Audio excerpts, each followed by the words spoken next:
Did you hear all that? Yeah, I did. Is that ASMR? If you're into that kind of thing. Some people might be. Hey, what's good, guys? This is Chris from WearTesters.com. Welcome back to what might be like the best video of the year for some people. But today we are going over the best basketball shoes of 2019.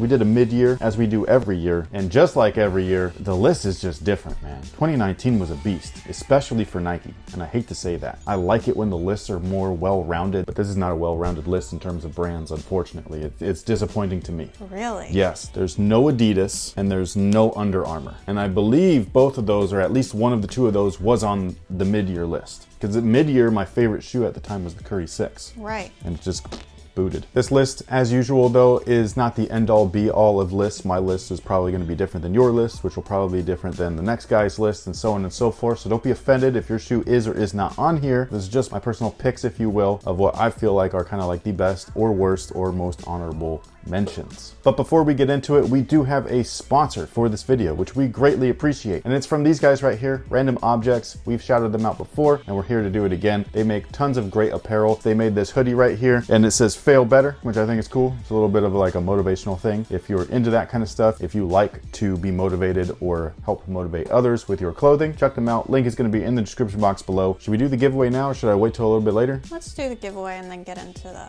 fun And just stuff. get into all the meat of everything. So today is day 12 of our 12 days of Christmas. All it is if you're one of our Discord members, one of our gold members to be specific, you're just automatically gonna get something. It doesn't matter when, it's just gonna happen. And here they are. We have for Mr. Michelson or Mickelson, I don't know which one it is. She's in my ear saying it's one way. I think it might be another way. This is one of the cooler, more popular, kind of like general release shoes for the year casually. There's usually one, like that one model, you know what I mean? Like every year where everybody's got a pair. Now you have a pair too. All right, so with that out of the way, here we go. We're getting started, and we're gonna start off with the best category ever, which is the most disappointing of 2019.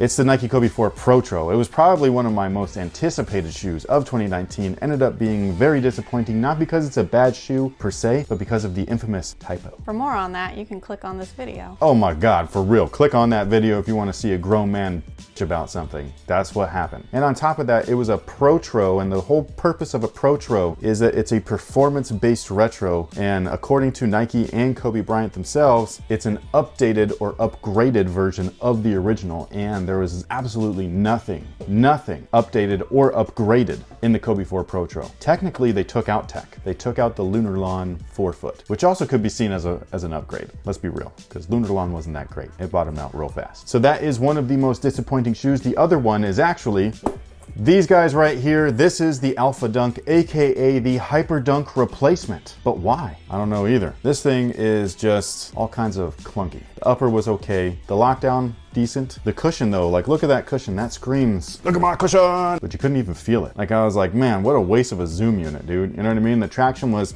it just wasn't a good shoe. You can't even flex in these, man. I will say though, the Orlando colorway, mad fresh. But the shoe just kind of sucked. Moving on to best retro that is playable in 2019. Technically, I would just go with those guys right there. The Kobe 4 Protro. That to me still is like one of the best shoes to play in as of right now. If you go to an outlet and you see that shoe and it's in your size and it's in a price that you can afford, go for it. They're great. But in 2019, we had a different retro that was almost as awesome, and it was one from my childhood, which I greatly appreciated seeing because it's a shoe that I never thought we'd actually ever see again.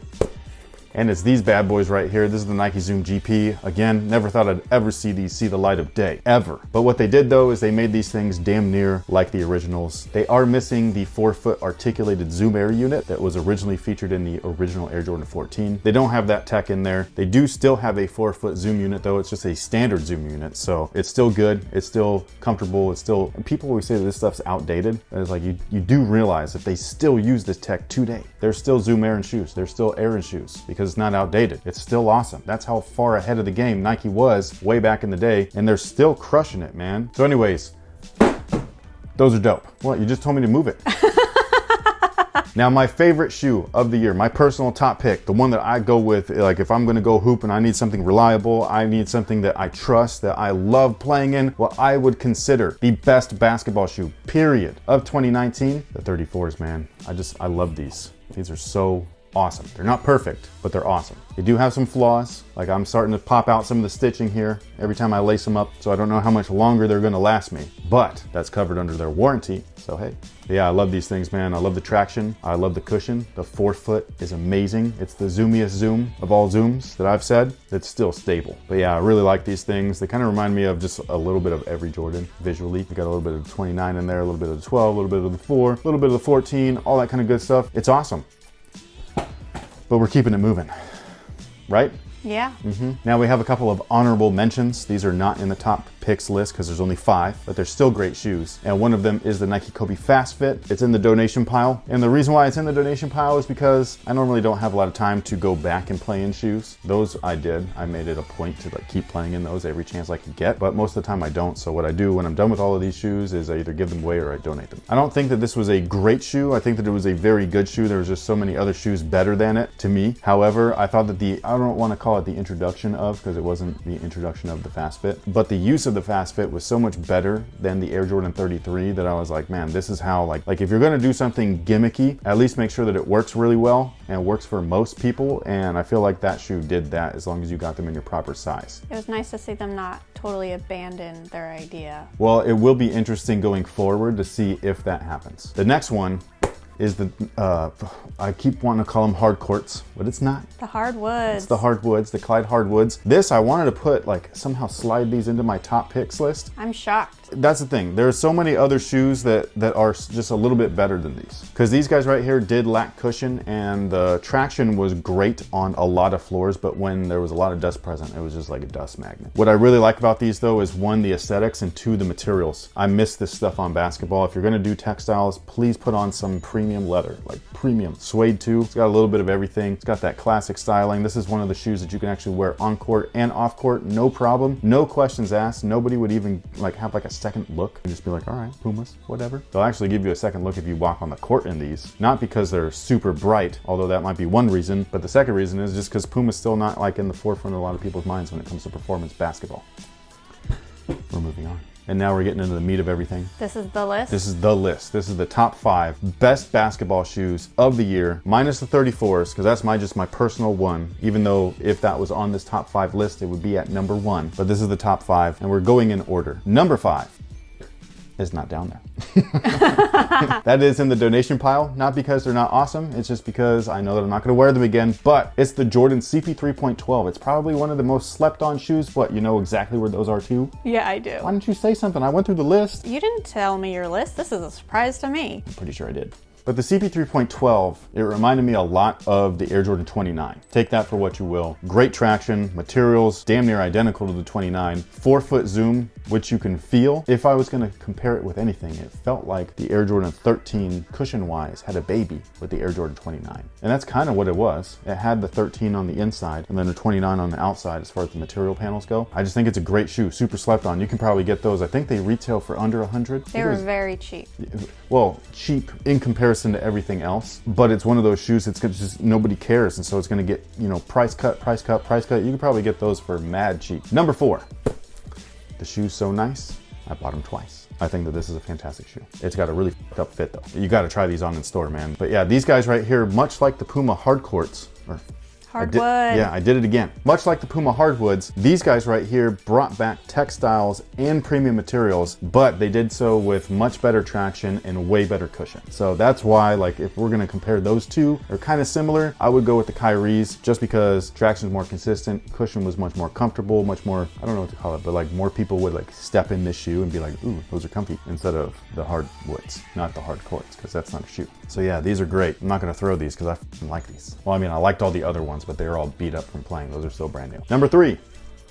It's not here right now, but it's the Nike Zoom Rise. It was a great shoe. It was almost a shoe that I was like, are these better than the KD 12s? No, but they're very close. That should have been the shoe that replaced the Hyperdunk. That was the main thing about those, is like when you're comparing that shoe with the shoe that looks very close to it, the Alpha Dunk, and they don't play the same. One plays better, one's way cheaper in comparison, because it's not cheap either. That was like 140 or something like that, compared to the 190 or whatever that the Alpha Dunk though. I just thought that the Rise was a lot better. The traction was great too. The fit, maybe not for everybody, but I think it's a solid shoe. Now, number 2. This guy right here is the most difficult shoe to buy all year. It borderline makes me want to not put them on the list. That's how much it pisses me off, but you can't deny how good these were on court, man. These are fucking solid. This traction right here, this shit anywhere, and it'll last outdoors. Cushion is what I wish Curry's had, like just enough cushion. It's not crazy cushion, it's not an overabundant amount of cushion, but it is something, and that's what I wish the Curry's had. Go down half a size for sure, wide footer or not, go down half a size. They do make them in widths, unfortunately only available at newbalance.com, and they're very proud that these are sold out all the time, which is super lame, because this is a basketball shoe, it's not a hypebeast shoe, yet you're sitting there being like, no sheep allowed, yet you want all the sheep to buy them so they can flip them. Bullshit. But it's still number 2 because it's a fucking good shoe, man. This is dope. Fun guys only. What it do, baby? I should say, what it do, baby? Number 1. I think you guys know what it is. The KD12. These are dope, man. Full length. Zoom Strobel board. Extra in the heel, even though you can't feel it. So it doesn't even matter. The only thing that people did not like is that they're a little thin. They feel like they're like tippy, I guess, which I can see, but your foot sits in there. So technically it's wider than your foot. But I thought that these were really, really good shoes, man. Good fit for me, at least the way that I like my shoes to fit. Very solid shoe. Price point for what you're getting. Like if you're comparing this to this is $190 and you get isolated 4-foot only cushion. And the foam is really firm. This though, for $150, you get full length cushion. I just feel like that's a better bang for your buck. And you can actually move around in these things. You don't feel like you're in some bricks. Traction was better. The fit I thought was better. This is the problem when you have so many shoes, but I don't think Nike's even worried about that. I think Nike just wants Nike. They want to go into a Foot Locker and that's all you see is swooshes. So yeah, this is just a fantastic shoe. If you need any information, any more detailed information, you get it in 2 places. One is right here on this YouTube channel. The second is over at WearTesters.com. And I have 1 minute left from my marker lady over there and she's just like, hurry it up, man. So that pretty much takes care of it. Thank you so much for watching. If you were here all year, if you've been here for all 10 years, this is our 10-year anniversary on YouTube. I appreciate you guys. Thank you so much for watching. Thanks for all the support. I hope that all of these performance reviews and even the ones that I didn't do because the shoes suck that bad really helped you guys out. Hope that, you know, it informed you on the products. I hope that it allowed you to let you know what your money can buy you, and that's what we're here for. So thank you so much for everything. I greatly appreciate you guys. I hope that y'all have a very happy holiday and happy new year, even though I'll probably see you again before the new year ends because shoes are dropping like turds. They're just every day, man. Consistent. Peace.